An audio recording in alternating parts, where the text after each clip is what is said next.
Number 325 سورہ طٰہٰ آیت number 131۔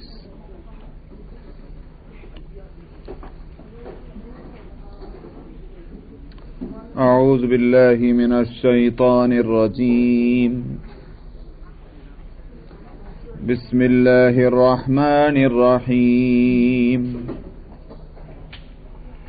وَلَا تَمُدَّنَّ عَيْنَيْكَ إِلَىٰ مَا مَتَّعْنَا بِهِ أَزْوَاجًا مِّنْهُمْ زَهْرَةَ الْحَيَاةِ الدُّنْيَا لِنَفْتِنَهُمْ فِيهِ وَرِزْقُ رَبِّكَ خَيْرٌ وَأَبْقَىٰ وَأْمُرْ أَهْلَكَ بِالصَّلَاةِ وَاصْطَبِرْ عَلَيْهَا لَا نَسْأَلُكَ رِزْقًا نَحْنُ نَرْزُقُكَ وَالْعَاقِبَةُ لِلتَّقْوَىٰ وَقَالُوا لَوْلَا يَأْتِينَا بِآيَةٍ مِّن رَّبِّهِ أَوَلَمْ تَأْتِهِم بَيِّنَةُ مَا فِي الصُّحُفِ الْأُولَىٰ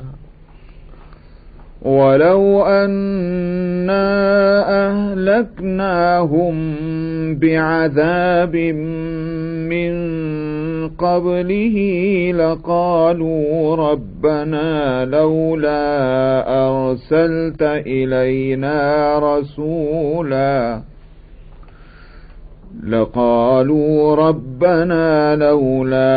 أَرْسَلْتَ إِلَيْنَا رَسُولًا فَنَتَّبِعَ آيَاتِكَ مِن قَبْلِ أَن نَّذِلَّ وَنَخْزَىٰ قُلْ كُلٌّ مُّتَرَبِّصٌ فَتَرَبَّصُوا فَسَتَعْلَمُونَ مَنْ أَصْحَابُ الصِّرَاطِ السَّوِيِّ وَمَنِ اهْتَدَىٰ۔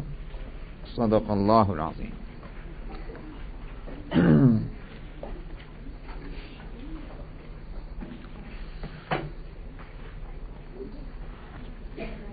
گزشتہ آیت میں نبی کریم صلی اللہ علیہ وسلم کو مشرکین اور کفار کے غفلتوں اور ایذا رسانیوں پر اور ان کے سرکشیوں پر صبر کرنے کی ہدایت دیتے ہوئے یہ بھی فرمایا گیا کہ آپ اپنے رب کے حمد صبح و شام اور راتوں کے اور دن کے اوقات میں کرتے رہیں تاکہ صبر پر استقامت ہو۔ اس آیت میں اللہ تعالیٰ ایک اور ہدایت دے رہے ہیں۔ پہلی ہدایت مثبت ہے، یہ کام کرو۔ دوسری آیت میں ہدایت منفی ہے، نگیٹو ہے، یہ کام نہ کرو۔ یہ ضروری ہے کہ جب کسی کام کے کرنے کو کہا جائے تو اگر اس کام کے کرنے میں کچھ رکاوٹیں ہیں تو ان کو بھی تو دور کیا جانا چاہیے۔ اگر مدد اور ہیلپ کرنے والے کام بتانا مقصد کو حاصل کرنے کے لیے یہ قرآن کا اپنا وظیفہ ہے اور اس کا طریقہ ہے، تو اس مقصد کی راہ میں جو رکاوٹیں ہیں ان سے روکنا بھی تو قرآن ہی کی ذمہ داری ہوگا۔ مثلا صبر، یہ ایک مقصد، اس مقصد کو حاصل کرنے کے لیے طریقہ کیا بتلایا؟ نماز، ذکر خداوندی، تسبیح، یہ چیزیں وہ ہیں جس سے صبر پیدا ہوتا، حاصل ہوتا ہے۔ لیکن یہ بات یاد رکھے کہ صبر سے مطلب وہ یہ نہیں ہے کہ تکلیف کو برداشت کرنے کی عادت ڈل جائے، وہ الگ چیز ہے۔ صبر کے معنی یہ ہیں کہ کسی کام پر اپنے کو راضی کر لینا، چاہے وہ کام اپنے دل کو پسند ہے کہ ناپسند ہے۔ کیوں؟ اس لیے کہ اللہ کی رضا اسی میں ہے، یہ ہے صبر۔ مثلا کسی کا انتقال ہو گیا، اب ایک تو یہ ہے کہ آنکھ سے ایک بھی آنسو نہیں گیا، نہ ہاں کی نہ واہ کی. کیوں؟ اس لیے کہ بھائی بڑا دل کا سخت ہے. اس کا نام تو صبر نہ ہوگا. صبر نام اس کا ہے کہ دل حساس، سینسٹیو ہے، مگر وہ صدمہ کے اس کو جو رلانے جا رہا تھا، وہ صدمہ جو اس کو آہ و بکا کرانے جا رہا تھا، اس صدمے کو یہ کہہ کر اور یہ سوچ کر اس نے اس کو برداشت کرنے کی صورت کی کہ اللہ سبحانہ و تعالیٰ کی طرف سے آئی ہوئی مصیبت ہے، مجھے اس کو برداشت کرنا. یہ ہے صبر. اسی واسطے صبر اس کا بھی نام نہیں ہے کہ 4 دن تک روتے رہنے کے بعد آخر جب آنکھوں کا پانی خشک ہو گیا اب رونا چھوڑ دیا، کہنے کا اب صبر آ گیا. اس کا نام بھی صبر نہیں. صبر ہے ہی وہ کہ جب مصیبت آئی اسی وقت جو برداشت کیا گیا ہے اللہ کو راضی کرنے کے لیے، اس کا نام صبر ہے. ورنہ وقت گزرنے کے ساتھ ساتھ غم ویسے بھی چلا ہی جاتا، ہمیشہ کہاں غم رہتا. تو اب اس صبر کے لیے یہ صبر مقصود ہے، اللہ کو راضی کرنا. اس کے لیے مددگار کیا چیز ہے؟ نماز. نماز میں جب کھڑا ہو جائے گا تو اللہ کا تصور ہوگا کہ نہیں؟ جب اللہ کی طرف ذہن لگ گیا تو ادھر تکلیف سے ذہن ہٹ گیا. ایک وقت میں انسان کی قوت ایک ہی طرف کام کر سکتی ہے، چاہے وہ دماغ کی قوت ہو یا آنکھ کی قوت ہو یا کان کی قوت ہو یا ناک کی قوت ہو. ایک وقت میں ایک ہی طرف توجہ کرتی. چنانچہ آپ دیکھتے ہیں آنکھوں سے تو سب نظر آ رہا ہے. مثلا اس کا جو کہیے کیا کہتے ہیں اسے، ڈایا میٹر کہہ لیجئے. جتنے ڈایا میٹر میں یہ آنکھ کی نظر کام کرتی ہے وہ سب کچھ نظر آتا ہے، لیکن اس ایریا سے بعض دفعہ کوئی چیز سامنے سے گزر جاتی ہے، آدمی گزر جاتا ہے، بلی گزر جاتی ہے، اور جو بھی کچھ گزر جاتا ہے، دیکھنے والے کو پتہ بھی نہیں چلتا. اکثر آپ نے دیکھا ہوگا بیٹھے ہوئے ہیں کسی سے بات کر رہے ہیں، دوسرا السلام علیکم وہ کہہ کے بھی چلا گیا، آپ نے سنا بھی نہیں دیکھا بھی نہیں. تھوڑی دیر کے بعد آپ اس کو دیکھتے ہیں، کہنے میں کہاں ہے ہم نے بھائی آپ کو تو سلام کر کے کیا ہوں آپ کے سامنے. اچھا صاحب ہم نے تو نہ سنا نہ دیکھا. معلوم یہ ہوا کہ یہ آپ کے کان نہ تو ڈھکے ہوئے تھے نہ آپ کی آنکھیں ڈھکی ہوئی تھی، لیکن آپ کی آنکھ اور کان ایک دوسری چیز کی طرف متوجہ تھی. وہ ایک وقت میں یہ قوتیں دو طرف متوجہ نہیں ہو سکتی. یہ ایک طرف توجہ کر لیجئے تو دوسری چیز پیچھے ہو جائے گی، ادھر توجہ کر لیجئے یہ پیچھے ہو جائے گی. ہم دنیا کے چکروں میں کیوں پڑے؟ اس لیے کہ دین پیچھے، اللہ کو ہم نے پیچھے کیا ہوا ہے. سمجھ میں آیا؟ اگر اللہ کو کے سامنے اپنے آپ کو لے جائیں اور اپنی پوری قوتوں کو اللہ کی طرف لگا دیں تو اب لازمی طور پر وہ قوتیں کہ جو ہم کو اس طرف لگنے میں پریشان کر رہی تھیں، صدموں کی طرف، مصیبتوں کی طرف، آفتوں کی طرف، وہ قوتیں جب اللہ کی طرف لگ گئیں تو اب وہ تکلیف نہ رہی. یہی ہے وہ صبر کا مطلب. تو اب صبر کو حاصل کرنے کے واسطے طریقہ کیا بتلایا؟ نمازیں پڑھنا، تاکہ اس سے صبر حاصل ہوگا. اس کے راستے میں رکاوٹ کہ جو اللہ کی طرف نہیں لو لگانے دے رہا ہے، توجہ نہیں کرنے دے رہا، وہ چیزیں کیا ہیں؟ وہ دنیا داری ہے. اور دنیا داری بھی، دنیا کے بھی دو حصے ہیں. ایک حصہ تو وہ ہے کہ جس کی ضرورت زندگی گزارنے کے لیے ہے، سمجھ میں آیا؟ ایک تو وہ حصہ ہے، مثلا کھانا نہیں کھاؤ گے تو مرو گے. مثلا پہننا ایک زندگی کی ضرورت ہے، نہیں پہنیں گے تو سردی ہوگی، گرمی ہوگی اور جو بھی آفتیں ہیں اس کے ساتھ. یہ اسی طرح سے مکان رہنے کے واسطے کہ جس سے آدمی کہیں اس کو سکون ملے، قرار ملے، کوئی تو جگہ ہو اس کی. 3 واجبی ضرورت ہیں زندگی کی بے شک. ایک تو یہ، اس میں اگر آدمی لگ رہا ہے کوئی حیرت کی بات نہیں، سمجھ میں آیا؟ وہ تو کہتے ہیں کہ محمود ہے، اس میں کوئی حیرت نہیں. ایک ہے جس کو کہتے ہیں رنگ رلیاں، جس کو کہتے ہیں کہ چمک دمک، زیب و زینت، اس کے لیے لفظ ہے زہرت الحیات الدنیا. یہ جو جس کے بغیر زندگی گزر سکتی تھی، اپنے آپ کو اس میں کھپا دینا. ظاہر ہے کہ جب ہماری قوتیں ادھر لگ گئیں پھر اللہ کی طرف لگنے کی فرصت ہے کہاں؟ لہذا ادھر سے ذہن کو ہٹانے کی ضرورت ہے. فرمایا کہ وَلَا تَمُدَّنَّ عَيْنَيْكَ، اپنی آنکھ آپ ادھر رکھیں بھی نہیں اس ساز و سامان کی طرف کہ جو ہم نے ان میں سے بہت سے لوگوں کو دے رکھا ہے، جس کی حقیقت یہ ہے کہ وہ زندگی کی ایک چمک دمک ہے. زہرت الحیات الدنیا کیوں دی؟ لِنَفْتِنَهُمْ فِيهِ، تاکہ ہم ان کو آزمائیں. اس میں آزمانے کا مطلب کیا ہے؟ میں ایک مثال میں دیتا ہوں. تھوڑی دیر کے لیے مان لیجیے آپ کو اس ملک کے پریزیڈنٹ صاحب کے وائٹ ہاؤس میں جو ہے وہ آپ کو جانا پڑ جائے، کسی بھی ضرورت سے، چاہے بلاوے جا رہے ہیں چاہے اپنی ضرورت سے جا رہے ہیں۔ پریزیڈنٹ صاحب سامنے بیٹھے ہوئے ہیں اس حال میں جس میں آپ سے ملاقات ہونی۔ اب ظاہر ہے کہ وہ جھونپڑی میں تو بیٹھے نہیں، ایک ملک کے صدر ہیں، وہ ایک محل ہے، بڑا پرشکور بڑا مزین قسم کا حال ہے جس میں وہ پریزیڈنٹ صاحب یہ بادشاہ سلامت بیٹھے ہیں، جو بھی کچھ کہیے اب آپ وہاں جا رہے ہیں۔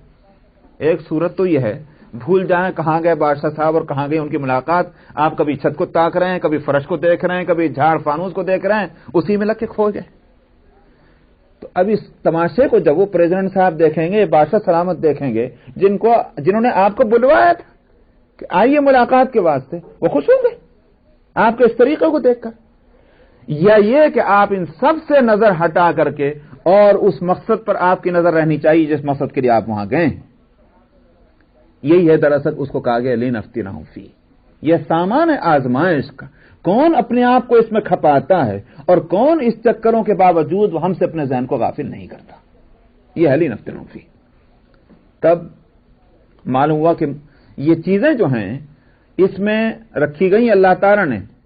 اب ایک مسلمان کا نقطہ نظر، مسلمان کا طریقہ عمل وہ کیا ہو، وہ تو قرآن متعین کر رہا ہے، اور دوسرا اس کے اپوزٹ طریقہ عمل جو ہوگا وہ مسلمان کا نہیں ہو سکتا، وہ دوسروں کا ہے، قرآن اس کو واضح کر رہا ہے۔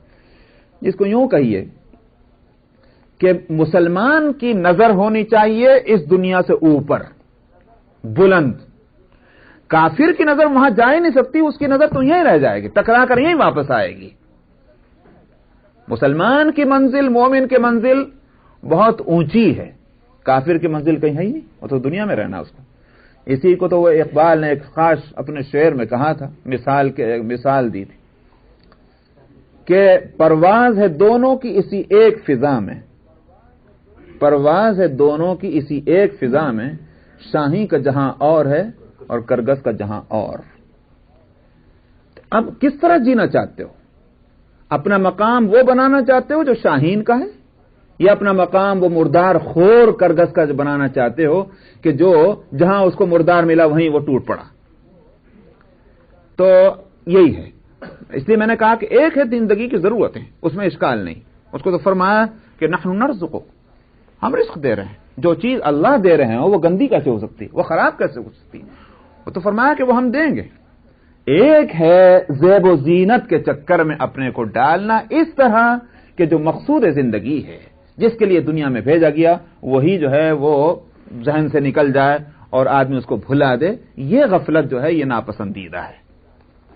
فرمایا وَلَا تَمُدَّنَّ عَيْنَيْكَ، نہ پھیلائیں نہ پھرائیں اپنی نظر کو اس ساز و سامان کی طرف جو ہم نے ان میں سے بہت سے لوگوں کو دے رکھا ہے، جس کی حقیقت فرمائی زہرۃ الحیات الدنیا، دنیا کی زندگی کی ایک چمک دمک ہے وہ، لنفتنہم فیہ، تاکہ اس میں ہم ان کو آزمائیں، ورزق ربک خیر وابقی، تم آپ کے رب کا رزق جو ہے وہ بہتر بھی ہے اور پائیدار بھی ہے۔ کون سا رزق؟ رزق جس سے سکون ملے، جس سے روح کو جلا ملے، وہ رزق مراد ہے۔ آدمی بڑے اعلیٰ درجے کے کھانے کھا رہا ہے اور نتیجہ اس کا یہ ہے کہ دل اتنا ہی بے قرار ہوا جا رہا ہے، سمجھ میں آیا؟ تو پھر کیا کریں لے کر اس رزق کو؟ رزق وہ کہ جو بدن کا جز بن جائے، روح کو سکون پہنچائے، وہ رزق ہے۔ اس کو فرمایا خیر اور وہ ابقی۔ واقعہ یہ ہے کہ اللہ کی طرف لو لگائیے تو پھر اس کا ذہن جو ہے وہ اس طرف تھوڑی جائے گا کہ بھئی آج اس وقت کھانے کو کیا ملنا تھا اور کیا مل گیا۔ پیٹ بھرنے سے مطلب، پیٹ تو ہر صورت میں بھرنا، چاہے بریانی کی فکر کر کے پیٹ بھر لو اور چاہے جو میسر آ جائے اس کو کھا کے پیٹ بھر لو، سمجھ میں آیا؟ پیٹ تو بھرنا ہی ہے اس زندگی گزارنے کے لیے۔ اصل چیز جو ہے وہ ہے ذہن کا اور دل اور دماغ کا سکون، وہ کسی طرح سے حاصل ہونا چاہیے۔ وہ نہ حاصل ہوا، وہ رزق جو ہے وہ کسی کام کا نہیں۔ اللہ کی طرف سے آنے والا رزق اور اللہ کی طرف سے آنے والا رزق حرام کا ہوگا؟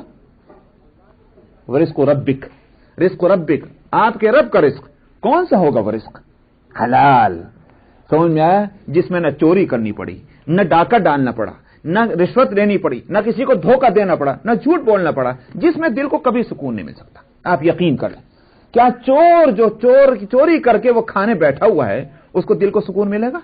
پتہ نہیں کب پکڑا جاؤں، سمجھ میں آیا؟ جھوٹ بولنے والا اس کو سکون مل سکتا ہے جھوٹ بول کر دھوکہ دے کر جو کھا رہا ہے؟ ہرگز نہیں۔ لیکن جس نے حلال کھایا ہے، جو حلال لا رہا ہے اور وہ کھا رہا ہے، اس پر قناعت کر رہا ہے، تھوڑا ہی کھا رہا ہے مگر اس کو دل کو سکون یہ ہے کہ جو کھا رہا ہوں وہ میرا مال ہے، کسی کا میرے اوپر احسان نہیں ہے، نہ اللہ کی یہاں پکڑ نہ دنیا میں میری پکڑ، جو کچھ کھا رہا ہوں وہ بالکل صحیح کھا رہا ہوں۔ یہ اطمینان کتنا بڑا اطمینان ہے۔ وَرِزْقُ رَبِّكَ خَيْرٌ وَأَبْقَىٰ، پائیدار بھی ہے وہ۔ وَأْمُرْ أَهْلَكَ بِالصَّلَاةِ وَاصْطَبِرْ عَلَيْهَا۔ ہمارے یہاں ایک صاحب تھے، بہت بچپن میں مجھے دیکھنا یاد ہے ان کو، عبد الرحمان خان، مولوی عبد الرحمان خان ان کو کہتے تھے۔ مجھے ان کا بوڑھا دیکھنا ہی ان کو یاد ہے میرے بچپن میں۔ ان کے کپڑے کی دکان تھی، وہ دکان ابھی بھی ہے، کسی اور صاحب کی ہے وہ کپڑے کی دکان ہوا، لیکن ان کی تھی وہ۔ تو میں بھی کبھی ان کے اپنے والد کے ساتھ ان کے ہاں کبھی کپڑا خریدنے جاتا تھا۔ مولوی صاحب تھے تو داڑھی وغیرہ سب کچھ باہر اچھی، تو دکان تھی۔ سنا ان کے ہاں وہ چوری ہو گئی کسی رات میں، وہ دلی سے مال لے کر آئے اپنی دکان کے لیے کپڑا وغیرہ، وہ کسی نے دیکھ لیا، رات کو ان کی دکان کا دروازہ توڑ اور صاحب وہ گانٹھیں کپڑے کی جو ہیں وہ پیٹیاں نکال کر لے جا کر غائب۔ اب صبح کو جو اور دکانداروں نے دکان کھولی ہے، چلنے والوں نے دیکھا کہ مولوی صاحب کی دکان تو ٹوٹ گئی، تو وہ جا کر ان کے گھر پہ اطلاع دی کہ جی وہ مولوی صاحب آپ کے یہاں چوری ہو گئی۔ انہوں نے سنا کہ بھئی کیسے، کوئی بات نہیں۔ دوسرے تعلق والے نے بھی گزرا مولوی صاحب آپ کے یہاں چوری ہو گئی ہے، اور 2-3 آدمی یہ کہتے چلے گئے چوری ہو گئی، وہ سامان جو ہے لے گیا۔ مولوی صاحب پہ کوئی اثر ہی نہیں ہوا۔ تو اب وہ نتیجہ اس کا یہ کہ آئے اپنے وقت دکان میں، دیکھا واقعی تالا والا دیوار توڑ، اس کا دروازہ توڑ رکھا ہے اور سامان غائب ہے جو لائے تھے۔ خیر بیٹھ گئے دکان پہ، کیا کر سکتے ہیں۔ شام کو کسی نے کہا کہ صاحب وہ آپ کا جو وہ مال تو وہاں پڑا ہوا ہے فلانی جگہ پہ، وہ جگہ بھی مجھے معلوم ہے کہاں کی بات بتائی، وہ وہاں پڑا ہوا ہے۔ تو اب مولوی صاحب کہہ کہ اچھا، چنانچہ وہ مزدور کیا، گاڑی کی، وہ سامان وہاں سے لے آئے۔ لوگوں نے کہا کہ مولوی صاحب آپ اب بھی ویسے ہی بیٹھے اور صبح بھی ویسے ہی بیٹھے تھے، آپ کا سامان گیا، آپ کو کوئی فکر ہی نہیں ہوئی بالکل۔ کہنے لگا بھائی فکر کی کیا مطلب، مجھے ایک حیرانی ہو رہی تھی، میں صبح تو اس حیرت میں بیٹھا تھا، میں زکات بھی دیتا ہوں، میرا مال حلال ہے، وہ چوری گیا تو کیسے گیا؟ میرا مال مجھے مل گیا تو مجھے اطمینان ہوا، میں تو اس فکر میں بیٹھا تھا کہ میرا سامان گیا کیسے۔ یہ اس کا مطلب یہ ہے کہ میرے مال میں کچھ خرابی ہے، گندگی ہے، کوئی اس میں کوئی دھوکہ ہے، کیسے گیا میرا مال؟ میں تو اس فکر میں تھا۔ تو اگر وہ میرا مال غلط تھا تو جانا ہی چاہیے تھا، لیکن اگر صحیح تو گیا کیسے؟ میں اس فکر میں تھا، لیکن اب مل گیا الحمدللہ کہ میرا مال صحیح تھا۔ یہ بات ہے، یہ یقین، یہ اطمینان انسان کا کتنا قیمتی ہے۔ تو فرمایا کہ وَرِزْقُ رَبِّكَ خَيْرٌ وَأَبْقَىٰ، آگے وَأْمُرْ أَهْلَكَ بِالصَّلَاةِ وَاصْطَبِرْ عَلَيْهَا، ایک اور بھی چیز ہے، اور وہ یہ کہ میاں صاحب نماز بھی پڑھنا چاہتے ہیں، روزے بھی رکھنا چاہتے ہیں، حلال بھی کھانا چاہتے ہیں، صبر بھی کرنا چاہتے ہیں، مگر گھر کا ایک فرد جو ہے باغی ہے۔ بیگم ہے، بیگم بھی ساتھ دینے تیار نہیں، یا بیگم چاہتی ہے تو میاں ساتھ دینے تیار نہیں، یا میاں اور بیوی دونوں تیار ہیں تو اولاد ساتھ دینے تیار نہیں۔ سمجھا؟ کہاں سے وہ نماز پڑھ لے، کہاں سے وہ روزہ رکھ لے؟ اب پیغمبرانہ عزیمت تو ہوتی ہی ہر ایک کے اندر۔ اگر بچہ ہاتھ پکڑ پکڑ کے کھینچ رہا ہے ماں کا یا باپ کا، اور وہ روٹ کے جا رہے ہیں، تب کہاں نماز، کہاں روزہ، کہاں حلال اور کہاں حرام کی؟ دنیا انسان کی اندھیری ہو جاتی ہے اولاد کی خاطر۔ لہذا تم تنہا اپنے کو درست رکھو، یہ غلط ہوگا۔ ضرورت اس کی ہے کہ اپنے ساتھ اپنے بچوں کو بھی فکر کرو، اس کا فائدہ تم کو بھی ہے، دوہرا فائدہ۔ ایک فائدہ تو یہ کہ وہ ماحول بن جاتا ہے، جب ماحول اور انوائرمنٹ بن جائے گا تو پھر سب کے لیے، خود تمہارے لیے عمل کرنا اس پر آسان ہو جائے گا۔ مخالف ماحول کے اندر عمل کرنا مشکل ہے۔ آپ دیکھ رہے ہیں ہم لوگ یہاں کس ماحول میں بیٹھے ہوئے ہیں، سمجھ میں آیا؟ جاب پہ، بزنس پہ نمازیں پڑھنا کتنا مشکل ہوتا ہے، ماحول نہیں ہے۔ تو ماحول بنا لو اپنا، ایک تو بات یہ ہے۔ دوسرا فائدہ کیا ہوگا؟ دوسرا فائدہ اس کا یہ ہوگا کہ تمہارے اوپر اگر ان کے کھانے اور کپڑے کی جیسے ذمہ داری ہے، اس لیے کہ تم ماں اور باپ ہو اولاد کے لیے، ٹھیک ویسی ذمہ داری ان کو انسان بنانے کی، مسلمان بنانے کی بھی ہے۔ اگر تم نے اس ذمہ داری میں کوتاہی کی تو اس ذمہ داری کی کوتاہی سے زیادہ بھیانک ہوگی کہ تم نے کپڑا نہیں پہنایا تھا، تم نے کھانا نہیں کھلایا تھا۔ اگر اس میں کوتاہی ہے، اس سے زیادہ بھیانک کوتاہی یہ ہے کہ تم نے ان کو انسان نہیں بنایا، تم نے ان کو مسلمان نہیں بنایا۔ اور یہ وہ کوتاہی ہے کہ جس میں 99% لوگ مبتلا ہیں، اور اپنے دل کو یہ کہہ کر مطمئن کر لیتے ہیں اجی ہر ایک کو اپنی قبر میں جانا ہے، ہمیں اپنی قبر میں جانا ہے، ان کو اپنی قبر میں جانا ہے۔ آج کس تو کہہ رہے ہیں بہت آسانی سے مجھے بتانے کو یا آپ کو بتانے کو، اللہ میاں کے سامنے یہ جواب چل جائے گا، اور چھوڑ دیجیے اس جواب کو، جس وقت جہنم اور جنت کا فیصلہ ہوگا۔ اگر ماں باپ ہو اور آج تم سے دنیا میں اولاد کی تکلیف نہیں دیکھی جاتی، قیامت میں اگر یہ فیصلہ ہو جائے تم جاؤ جنت میں اور اولاد جائے گی جہنم میں، منظور ہے یہ فیصلہ؟ کیسے یہ کہا جاتا ہے کہ ہر ایک کو اپنی قبر میں جانا ہے؟ بے شک ہر ایک کو اپنی قبر میں جانا ہے، لیکن اللہ سبحانہ و تعالی کے سامنے جب کیس پیش ہوگا اور خدا نخواستہ اولاد غلط راستے پر ہو اور اس کی پکڑ ہو تو اس کو جانا ہے جہاں جانا ہے، لیکن اگر مجھے کہہ دے اللہ میاں مجھے تو بھیج رہا ہے مگر ان کو بھی بھیج دیجیے اس لیے کہ انہوں نے مجھے ایک دن نہیں کہا تھا، تب کیا ہوگا؟ الا کلکم راع وکلکم مسئول عن رعیتہ۔ اللہ تعالیٰ نے ہر ایک یہ جو ہے یہ جو اجتماعیت ہے، انسان کو اللہ تعالیٰ نے بنایا ہی ہے اجتماعیت پسند، اس کا مزاج یہی ہے۔ جب اجتماعیت کا مزاج جس کو کہتے ہیں کمیونٹی کا مزاج جو بھی کہیے آپ اس کو، یہ رکھا ہے، اور وہ انسان کبھی بھی چین سے نہیں رہ سکتا کہ جو یہ فیصلہ کرے کہ میں سب سے الگ پہاڑ کی چوٹی پر جا کر تنا بیٹھ جاؤں، وہ مزاج کے خلاف ہے، نیچر کے خلاف ہے۔ اگر نیچر انسان کا یہی ہے تو اس کی ذمہ داریاں بھی تو ہوں گی، کچھ ذمہ داریاں رکھی کیا؟ الا کلکم راع وکلکم مسئول عن رعیتہ۔ خوب سن لو، تم میں سے ہر ایک جو ہے وہ نگہبان ہے، نگراں ہے، اور جو چیز اس کے زیر نگرانی ہے اس کے بارے میں اس سے سوال کیا جائے گا، تو تب کیا جواب ہوگا؟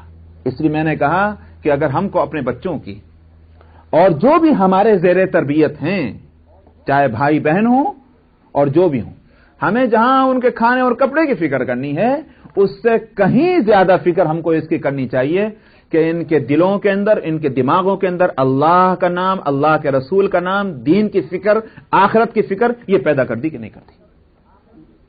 لیکن ہم نے تو اس کو آؤٹ آف فیشن سمجھا ہوا ہے۔ سمجھ میں آئے؟ کتنے لوگ ہیں، میں کہتا ہوں کہ بھائی ہر ایک جو ہے ڈاکٹر اپنے بیٹے کو انجینئر بناتا ہے، انجینئر اپنے بیٹے کو ڈاکٹر بناتا ہے، وہ سائنٹسٹ بناتا ہے، سوشل سائنٹسٹ بناتا ہے، ہر طرح کی چیزیں، اور قطعاً توہین نہیں محسوس کرتا ایک ڈاکٹر اپنے بیٹے کو انجینئر بنانے میں، ایک انجینئر کو ڈاکٹر اپنے بیٹے کو انجینئر بنانے میں، سائنٹسٹ بنانے میں۔ کوئی یہ نہیں کہتا کہ میرے باپ اگر ڈاکٹر تھا تو میرا بیٹا بھی ڈاکٹر بنے گا، کوئی اس میں توہین بھی نہیں سمجھی جاتی۔ مگر اگر یہ ہو جائے کہ ساتھ کسی کے یہاں مسئلہ آ جائے کہ فلانا بیٹا جو ہے وہ تو عالم بننے جا رہا ہے، کیا جی تمہیں یہی ملا تھا ظلم کرنے کے واسطے؟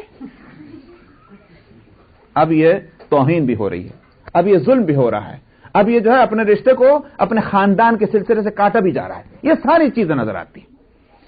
اور عجیب بات ہے کہ آپ ننگا ناچ جائیے، جان دیجیے دوسروں کو، غیروں کو، اپنے لوگوں کے کان پر جیوں نہ رینگے گی، کوئی آپ کو مشورہ نہیں دینے گا آئے گا، کوئی آپ کے جنم میں تھوکنے نہیں آئے گا کہ صاحب آپ ننگے جا رہے ہیں۔ لیکن اگر آپ کا بیٹا جو ہے یا آپ کی بیٹی حفظ قرآن کرنے جا رہی ہے، اپنی زندگی کو اسکول سے ہٹا کر مثلا ادھر لا رہی ہے، تو کتنے لوگ کھڑے ہو جائیں گے بولنے کے واسطے، کیا صاحب کیا تمہیں کچھ اور نہیں سمجھ میں آیا تھا، کوئی اور راستہ نہیں تم کو ملا تھا، تم کیسے آخری زندگی گزارو گے، اس کی کیا ہوگا؟ ہزار مشورے دینے کے واسطے۔ آخر اس بیچارے کے دل میں ذرا دیر کے واسطے خوف خدا آیا تھا، ان لوگوں نے اس کو وہاں سے ہٹا دیا۔ میں کہا کرتا ہوں کتنا ثواب تمہیں ملے گا یہ بتاؤ؟ اس لیے فرمایا کہ وَأْمُرْ أَهْلَكَ بِالصَّلَاةِ، ہدایت کیجئے اپنے گھر والوں کو نماز کی، وَاصْطَبِرْ عَلَيْهَا۔ اور ایک بات میں کہا کرتا ہوں کہ بھئی ایک صورت تو یہ ہے اللہ میں نے فرض کیا یا واجب کیا گھر والوں کو کہنے کا، اچھا صاحب ٹھیک ہے میں ایک دفعہ ہی کہہ دوں گا تو فرض ادا ہو جائے گا، بس اب اس کے بعد جاؤ جہنم میں۔ سمجھ میں آیا؟ یہ نہیں، بلکہ جب ہمدردی ہے اور ایک اس میں فائدہ خود تمہارا ہے تو یہ نہیں کہ ایک دفعہ ضابطہ پوری کے واسطے اور خانہ پوری کے واسطے کہہ دو اور اس کے بعد چھٹی۔ وَاصْطَبِرْ عَلَيْهِ کہا کہ معنی یہ ہے کہ اس بات پر نماز کے اوپر خود بھی قائم رہو، یا یوں کہو کہ اس ہدایت کے اوپر خود بھی قائم رہو، دونوں باتیں، اپنے آپ کو بھی اس پر جماؤ اور بچوں کو ہدایت کرو، گھر والوں کو ہدایت کرو، تو اس سے امید یہ ہے کہ یہ نظام ٹھیک چلے گا۔ لا نسألک رزقا، فرمایا ہم آپ سے رزق کے بارے میں کوئی سوال نہیں کریں گے کہ آپ نے اتنا کیوں نہیں کمایا اور اتنی محنت کیوں نہیں کی اور اتنی مزدوری کیوں نہیں کی اور بزنس کیوں نہیں کیا اور جاب کیوں نہیں کی، ہم نہیں سوال کریں گے۔ کیوں؟ نحن نرزقک، رزق تو ہم خود دیتے ہیں، اس لیے رزق کی ذمہ داری ہے ہی نہیں، تم کو دنیا میں اس لیے نہیں بھیجا گیا تھا کہ جا کر کماؤ، وہ ایک ضرورت ہے، بے شک پوری کر لو، مگر مقصد زندگی جو ہے اس سے غافل نہ ہو۔ نحن نرزقک والعاقبۃ للتقوی، اور انجام کی خوبی وہ تو تقوی ہی کی صورت میں ہے۔ وقالوا لولا یأتینا بآیۃ من ربہ، فرمایا کہ یہ یوں کہتے ہیں کہ اس کے رب کی طرف سے، اپنے رب کی طرف سے یہ کوئی نشانی کیوں نہ لایا۔ کون؟ پیغمبر۔ یہ اہل مکہ بھی کہا کرتے تھے بھئی کیسی نشانی چاہو کہ صاحب دیکھو، اب یوں کہتے ہیں کہ حضرت صالح علیہ السلام کی اونٹنی پتھر سے نکل کے آئی تھی، یوں کہتے ہیں کہ صاحب حضرت عیسیٰ علیہ السلام جو ہے مردوں کو زندہ کر دیتے تھے، عیسیٰ علیہ السلام جو ہے وہ مٹی کی چڑیاں بنا کر اڑا دیتے تھے۔ ایسی نشانی چاہیے جس سے معلوم ہو کہ ہاں بھائی ایک انسان نہیں ہے، ایک نبی ہے۔ ایسی تو نشانی کوئی لائیں یہ محمد صلی اللہ علیہ وسلم، ایسی کوئی نشانی لاتے بھی نہیں، اور یوں کہتے ہیں میں انہی نبیوں کا ایک نبی ہوں جیسے وہ نبی گزر چکے ہیں، یہ کہا کرتے تھے۔ اللہ تعالیٰ اس کا کیا جواب دے رہے ہیں؟ فرماتے ہیں کہ اولم تأتہم بینۃ ما فی الصحف الاولی، اور میں کس سے پوچھ رہے ہو تم دلیل؟ جو خود دلیل ہے، یہ ہے وہ جو میں ترجمہ کر رہا ہوں۔ دلیل سے پوچھتے ہو کہ دلیل لاؤ، یہ تو عجیب بات ہے بھئی، دعوے سے پوچھا جایا کرتا ہے دلیل لاؤ، کچھ سمجھ میں آ رہی نہیں بات آ رہی ہے؟ مثلا میں کہوں کہ صاحب یہ گھر جو ہے یہ میرا ہے، اب آپ کہیں گے دلیل لاؤ، ٹھیک ہے یہ میرا دعویٰ ہے، دعوے کے لیے دلیل چاہیے، لیکن اگر میں دلیل لا کر رکھ دوں یہ ہے ڈاکومنٹس، تب آپ کہیں کہ دلیل لاؤ کہ یہ ہے ڈاکومنٹس، ارے بیوقوف یہ تو ڈاکومنٹ تو ہے ہی سامنے، اور کیا ہے یہ؟ یہی صورت یہاں ہے۔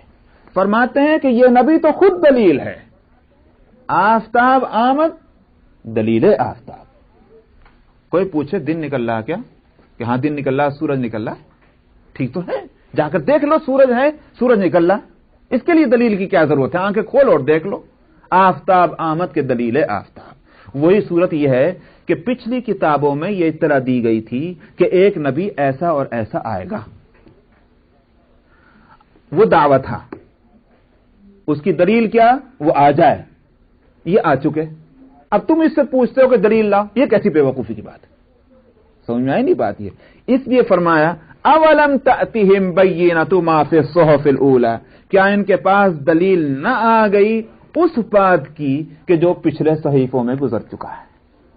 یہی ہے وہ دلیل۔ نبی کریم صلی اللہ علیہ وسلم تو نبی، سارے انبیاء مدعی تھے، فرق سمجھ لیجیے جس کو میں آج بتا رہا ہوں، اور یہ سیرت نبی کی ایک عجیب ایک نقطہ ہے۔ سارے انبیاء مدعی تھے، محمد صلی اللہ علیہ وسلم دلیل ہیں، سمجھ میں آیا؟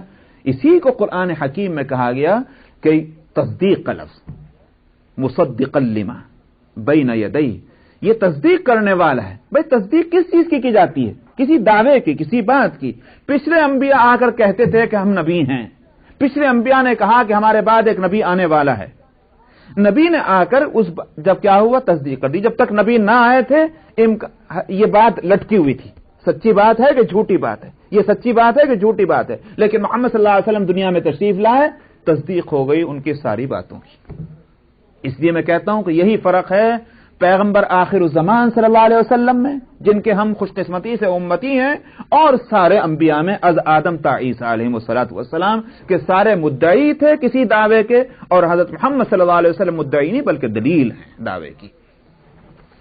تو فرمایا کہ اولم تأتیم بینۃ ما فی الصحف الاولی، کیا نہ آ گئی ان کے پاس دلیل اس چیز کی کہ جو پچھلے صحیفوں میں تھی۔ ولو انا اہلکناہم بعذاب من قبلہ، اور اگر ہم ان کو اس سے پہلے، اس نبی کے آنے سے پہلے کسی عذاب کے ذریعے سے ہلاک کر چکے ہوتے تو پھر یوں کہتے خداوندہ ہماری طرف آپ نے کوئی رسول کیوں نہ بھیجا کہ ہم آپ کی آیتوں کے اوپر چلتے قبل اس کے کہ ہم رسوا ہوتے اور ذلیل ہوتے۔ آج جو عذاب کی ذلت اور رسوائی کا ہم کو سامنا کرنا پڑ رہا ہے، خداوندہ ایک رسول بھیج دیتے۔ کیا مطلب؟ اب رسول آ گیا تب اس کی قدر نہیں کرتے، اگر ہم ویسے پکڑ لیتے تو یوں کہتے۔ اس لیے بجائے اس کے کہ اس نبی کو زحمت سمجھیں، یہ نبی تو نبی رحمت ہے، تمہارے واسطے رحمت بن کر آیا ہے تاکہ تمہیں اس ذلت اور رسوائی کے عذاب سے بچایا جا سکے۔ قل کل متربص فتربصوا، رہ گیا یہ کہ اتنے دن سے کہہ رہے عذاب عذاب عذاب، آتا کیوں نہیں؟ سمجھ میں قیامت قیامت قیامت آتی کیوں نہیں؟ فرمایا کہ ہر ایک کو انتظار کرنا ہے، تو تم بھی انتظار کر لو. فَسَتَعْلَمُونَ مَنْ أَصْحَابُ الصِّرَاطِ السَّوِيِّ وَمَنِ اهْتَدَىٰ، ان قریب جان لوگے کون ہے سیدھے راستے والا اور کون ہے جس نے کہ ہدایت پالی. بس اس پر سورت ختم ہو گئی. الرحمن الرحیم. اقترب للناس حسابهم وهم في غفلة معرضون ما يأتيهم من ذكر من ربهم محدث إلا استمعوه وهم يلعبون لاهية قلوبهم وأسروا النجوى الذين ظلموا هل هذا إلا بشر مثلكم أفتأتون السحر وأنتم تبصرون قال ربي يعلم القول في السماء والأرض وهو السميع العليم بل قالوا أضغاث أحلام بل افتراه بل هو شاعر فليأتنا بآية كما أرسل الأولون ما آمنت قبلهم من قرية أهلكناها أفهم يؤمنون وما أرسلنا قبلك إلا رجالا نوحي إليهم فاسألوا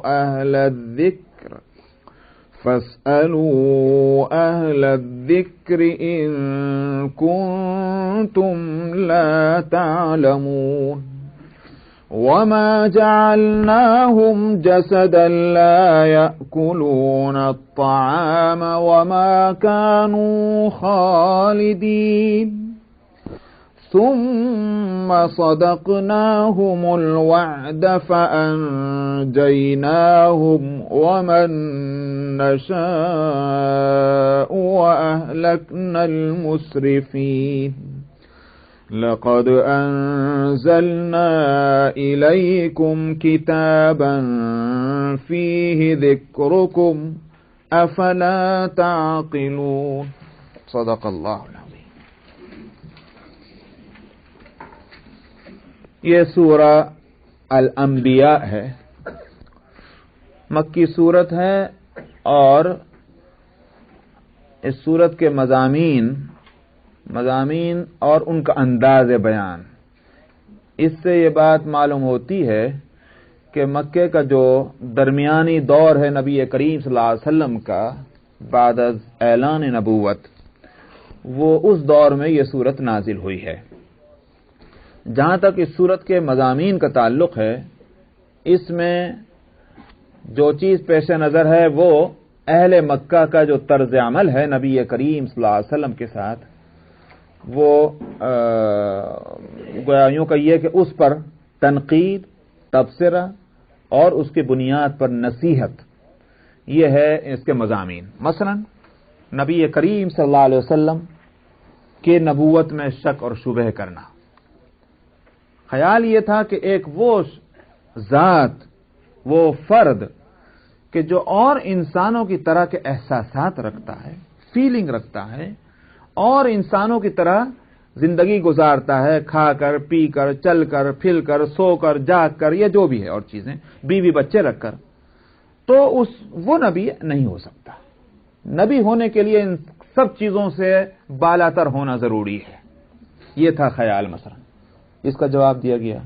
اسی طرح سے جو شرک میں جو لوگ مبتلا تھے، نبی کریم صلی اللہ علیہ وسلم دعوت توحید دے رہے تھے، وہ ان کو سمجھ میں نہیں آ رہی تھی. تو شرک کی مخالفت اور توحید کے حق میں بڑے مؤثر قسم کے دلائل اس صورت میں دیے گئے ہیں جو نبی کریم صلی اللہ علیہ وسلم کی دعوت کا حاصل ہے. اسی طرح سے وہ یہ کہا کرتے تھے کہ بھئی زندگی تو جو ہے وہ اسی دنیا کی ہے، یہ کہاں کی بات جو ہے وہ عقل سے آگے کی کہتے ہیں کہ مریں گے پھر اٹھیں گے پھر سوال اور جواب ہوگا اس زندگی کے بارے میں اور وہاں جزا اور سزا ہوگی. ہم نے کبھی بھی یہ باتیں, ہم کو تو ہماری عقل ان کو قبول نہیں کرتی. بس زندگی ہے تو اسی دنیا کی, یہاں اچھی گزر گئی تو اچھی ہے اور بری گزر گئی تو بری گزر گئی, یہ فکر ہونی چاہیے تو اسی دنیا کی زندگی. یہ ایک بات تھی. اس کے بارے میں ان کو بہت ہی مدلل قسم کے دلائل باتیں ان کے سامنے رکھی گئیں اس سلسلے میں. پھر آخر میں یہ کہا گیا کہ تمہاری خیر اسی دین حق پر چلنے میں ہے. اگر اس دین کو اختیار کرو گے جو اللہ کا پسندیدہ دین ہے تو دنیا میں بھی تمہارا بھلا اور آخرت میں بھی بھلا. لیکن اگر ایسا نہ ہوا تو پھر وہ تمہیں بڑی پریشانیوں کا سامنا کرنا پڑے گا. نبی کو اسی لیے بھیجا گیا تاکہ تم کو اس پریشانی سے بچایا جا سکے. بے وقوفی ہے کہ جو نبی کو نبی زحمت سمجھے اور نبی رحمت نہ سمجھے. یہی آخری اختتام بھی تھا پچھلی سورت کا اور یہی ابتدا ہے اس سورت کی. پچھلی سورت میں کہا گیا تھا قل کل متربص فتربصوا, ہر ایک کو انتظار کرنا ہے. کس کا؟ قیامت کا. تم بھی انتظار کر لو. اسی کو یہاں سے ابتدا کی گئی, اسی بات سے اقترب للناس حسابهم. تم بہت دور سمجھ رہے ہو اس قیامت کو, وہ تو قریب آ چکی ہے. اقترب للناس, تو یہ مناسبت بھی ہے اس سورت کی اس سورت کے ساتھ. اسی لیے سورہ طٰہٰ کے بعد سورہ انبیاء کو لایا گیا. پھر انبیاء نام جو پڑا وہ اس لیے کہ اس میں یوں تو اور صورتوں میں بھی انبیاء علیہ السلام کا ذکر ہے, اس میں خصوصیت کے ساتھ ذکر آیا انبیاء علیہ السلام کا. یہ بات دو چیزیں ثابت کرنے کے لیے. ایک تو یہ کہ انبیاء کی دعوت کا جس طرح سے تم مقابلہ کر رہے ہو غفلت کے ساتھ, سرکشیوں کے ساتھ, ٹھیک اسی طرح سے پچھلی امتوں نے کیا. جو ان کا حشر ہوا تو تم اپنے آپ کو اگر اس حشر کے لیے تیار کیے ہوئے ہو تو ٹھیک ہے, ورنہ تو تمہیں سوچنا چاہیے کہ اس راستے پر چلنا کتنا ہولناک اور تباہ کن ہے. نمبر ایک. نمبر دو یہ کہ تمام انبیاء علیہ السلام جس چیز کی دعوت دیتے چلے آئے ہیں اسی کی دعوت محمد صلی اللہ علیہ وسلم بھی دے رہے ہیں. کوئی انوکھا دین نہیں پیش کر رہے ہیں. تو یہ تاریخ کے آئینے میں نبی کریم صلی اللہ علیہ وسلم کی زندگی کو سامنے لانا ہے. فرمایا کہ قریب آ گیا ہے لوگوں کے واسطے ان کا حساب, اس حالت میں کہ یہ غفلت میں پڑے ہوئے ہیں, معرضون اور بے توجہی برت رہے ہیں اس سے. تو جب حساب کا امتحان کا وقت جب قریب آئے تو اتنا ہی اسٹوڈنٹ کو اور طالب علم کو تیار ہونا چاہیے, نہ یہ کہ اور غفلت میں پڑتا رہے. تو اس واسطے جب یہ امتحان کا وقت, حساب کا وقت آ رہا ہے, تیار ہونے کا وقت تھا. ما یأتیہم من ذکر من ربہم محدث الا استمعوہ وہم یلعبون. فرمایا ان کی غفلت کا کیا عالم ہے کہ ان کے پاس ان کے رب کی طرف سے, کسی اور کی طرف سے نہیں, لفظ لایا من ربہم, ان کے رب کی طرف سے جس نے ان کو پیدا کیا, جنہوں نے ان کو پالا پوسا, رزق دیا, زندگی دی, وہ اسی کو طرف کہتے ہیں. فرمایا انہی کے رب کی طرف سے جب ان کے پاس کوئی نصیحت محدثن اور کوئی نئی نصیحت پہنچی, نیا حکم آیا, نئی آیت اتری, تو الا استمعوہ وہم یلعبون, اس کو سنتے ہیں کس طرح سے؟ کھیل کود میں. حالانکہ یہ سیریس میٹر ہے, سنجیدہ ایک معاملہ ہے, اس کو سنجیدگی کے ساتھ لینا چاہیے. مسلمانوں کا جو معاملہ ہوا کرتا تھا, جو سیرت کی یا تاریخ کی کتابوں سے معلوم ہوتا ہے کہ جب وحی اترا کرتی تھی وہ تو ایسے مستعد ہو جاتے تھے کہ جیسے کوئی بہت ہی پسندیدہ چیز اب آنے والی ہے, تیار ہو جاؤ اس کے واسطے. سمجھ میں سارے اپنی قوتوں کو اسی طرف لگا کے بیٹھ جاتے ہیں, دیکھیے کیا آتا ہے اللہ کی طرف سے. تمہارا مقام, تمہاری پوزیشن کیا ہے؟ تم کو سنایا جاتا ہے, تم اس کو اس طرح سنتے ہو جیسے کوئی کھیل کود والی بات ہو رہی ہے. وہم یلعبون لاہیۃ قلوبہم, غفلت میں پڑے ہوئے ہیں ان کے دل. وَأَسَرُّ النَّجْوَى الَّذِينَ ظَلَمُوا هَلْ هَذَا إِلَّا بَشَرٌ مِثْلُكُمْ. اور اتنا ہی نہیں, یہ ظالم لوگ کانافوسی کرتے ہیں. یہ ہے ان کے غافل ہونے کی بات, غافل سے بڑھ کر سرکش ہونے کی بات. یہ کانافوسی کرتے ہیں ظالم لوگ, کیا کہتے ہوئے؟ یہ تمہارے جیسے ایک انسان نہیں ہے. یہ ہوتی تھی کانافوسی. جب ہوتا کیا تھا, نبی کریم صلی اللہ علیہ وسلم جہاں تشریف رکھتے ہوتے, کبھی کبھی یہ ہوتا کہ حرم شریف میں بیٹھے ہیں, کبھی کسی اور جگہ بیٹھے ہوئے ہیں, وہاں اور کفار و مشرکین بھی بیٹھے ہوئے ہیں, یا تو اتفاق سے آ گئے, یا خاص طور پر وہ اس لیے بھی آیا کرتے تھے دیکھیں کیا تماشا ہوتا ہے, اس لیے آتے تھے. اب وحی نازل ہوئی یا آپ قرآن پاک کی تلاوت کر رہے ہیں لوگوں کے سامنے، تو اس قرآن کے الفاظ کا، وحی کے الفاظ کا اثر پڑتا تھا. تو وہ جو سرغنے ہوا کرتے تھے وہ محسوس کرتے تھے کہ بھئی جادو ہے جو اثر کر رہا ہے. تو وہ پریشان ہوتے تھے کہ اب یہ تو ان کے چہرے بتا رہے ہیں کہ ان پر اثر ہو رہا ہے، یہ تو بہک ہے، گئے یہ ہمارے ہاتھ سے. تو کان میں کہا کرتے تھے کیوں بیوقوف بن رہے ہو، یہ تمہارے جیسا نہیں ایک انسان ہے جس کی جو بات تم کو سنا رہا ہے. یہ تھی وہ کانافوسی، کہ وہ جو اثر پڑتا تھا اس تقریر کا یا اس کلام کا یا اس واعظ کا یا اس نصیحت کا، اس اثر کو جیسے ہی محسوس کرتے تھے کانافوسی شروع کر دیتے تھے یہ سرغنے لوگ. اس کو فرمایا کہ یہ ظالم لوگ کانافوسی کرتے ہیں یہ کہتے ہوئے کہ یہ تمہارے ہی جیسا ایک انسان نہیں ہے. افتأتون السحر وانتم تبصرون، کیا آنکھوں دیکھتے تم جادو میں پھنس جانا چاہتے ہو؟ بھئی یہ نبی تو ہے نہیں، ہاں ایک جادوگر ہے. جب اس کے پاس جاؤ یا اس کی بات سنو تو جادو ہوتا ہے، وہ جادو ہے. تم کہاں اس چکر میں پڑے ہو کہ یہ ایک نبی ہے جو اللہ کی بات سنا رہا ہے. یہ کہہ کر کے ان کے اوپر سے اس اثر کو دور کرتے تھے. قال ربی یعلم القول فی السماء والارض وهو السمیع العلیم. فرمایا کہ نبی نے کیا کہا؟ نبی کہتا میرا رب جانتا ہے جو کچھ باتیں آسمانوں اور زمین میں ہو رہی ہیں. یہ تھا نبی کا کہنا. ٹھیک ہے تم جو کچھ کہہ رہے ہو کہہ لو اس دنیا میں، مگر آخر بکرے کی ماں کب تک خیر منائے گی؟ آج تم یہاں کانافوسی کر رہے، اللہ کو معلوم ہے وہ تم سے حساب لے لے گا کہ تم نے میری دعوت کے مقابلے میں کیا الفاظ اپنے منہ سے نکالے تھے. وہو السمیع العلیم، وہی سننے والا اور جاننے والا بھی ہے. اس میں ایک دراصل ان کے عقیدے پر ایک ضرب لگانی بھی ہے، شرک اور بت پرستی. جبکہ مشرک اور بت پرست جو ہے وہ دعویٰ قطعاً نہیں کرتا کہ جس کے سامنے میں سجدہ ٹیک رہا ہوں اس کو جو ہے وہ آسمان اور زمین کے غیب کا علم ہے. یہ دعویٰ کوئی نہیں کرتا. وہ علم تو اللہ ہی کا مانتے ہیں ہر ایک، کہ یہ علم تو بے شک اللہ کا ہے. تو یہی کہا جا رہا ہے کہ جب علم تو اللہ کا ہے، آسمانوں اور زمینوں کے غیب کا وہ جاننے والا ہے، تو پھر معبود دوسرا کیسے ہو سکتے ہیں جو اس صفت کے اندر دوسرا شریک نہ ہو سکا؟ بیسک صفت، یعنی جس کو یوں کہیے کہ اگر یہ صفت نہ ہو باقی کسی صفت کی کوئی ویلیو نہیں ہے، کوئی قیمت نہیں ہے. اس لحاظ سے میں بیسک صفت کہہ رہا ہوں. بیسک صفت جو ہے وہ ہے علم. اسی بات سے علماء یہی کہتے ہیں تمام صفات میں اللہ سبحانہ و تعالی کی اہم صفت جو ہے وہ ہے علم. تو اس اہم سے مطلب وہ یہ نہیں ہے کہ اور جو ہے وہ غیر اہم ہے، بلکہ یہ بتانا یہ ہے علم نہ ہوتا اور کسی صفت کی کوئی ویلیو ہی نہ ہوتی. کیوں؟ تھوڑی دیر کے مان لیجئے میں ایک مثال دے کر سمجھاتا ہوں اللہ کی دوسری صفت کے تعلق سے. اللہ کی دوسری صفت ہے کہ رازق ہے. صفت ہے نہیں، اللہ رازق ہیں. کیا مطلب رازق ہیں؟ رزق پہنچاتے ہیں. کس کو پہنچاتے ہیں؟ پیٹ بھروں کو رزق پہنچاتے ہیں اور بھوکوں کو بھوکا مرنے دیں. جس کا جو رزق مقدر کیا ہے اللہ نے، وہ اور جہاں وہ شخص ہے وہاں اس کا رزق پہنچاتے ہیں. وَمَا مِن دَابَّةٍ فِي الْأَرْضِ إِلَّا عَلَى اللَّهِ رِزْقُهَا. اس کے بعد کیا فرمایا؟ وہی ایک آیت ہے جس کو میں یہاں لانا چاہ رہا ہوں. سوال یہ کہ یہ رزق ہر انسان کا مقررہ رزق چاہے وہ کہیں بھی ہے کیسے پہنچ جاتا ہے؟ فرمایا وَيَعْلَمُ مُسْتَقَرَّهَا وَمُسْتَوْدَعَهَا كُلٌّ فِي كِتَابٍ مُبِينٍ. وہ جانتا ہے کہاں اصل اس کا ٹھکانہ ہے اور کہاں اس وقت یہ ٹھہرا ہوا ہے. ہر چیز تو کتاب میں لکھی ہوئی ہے.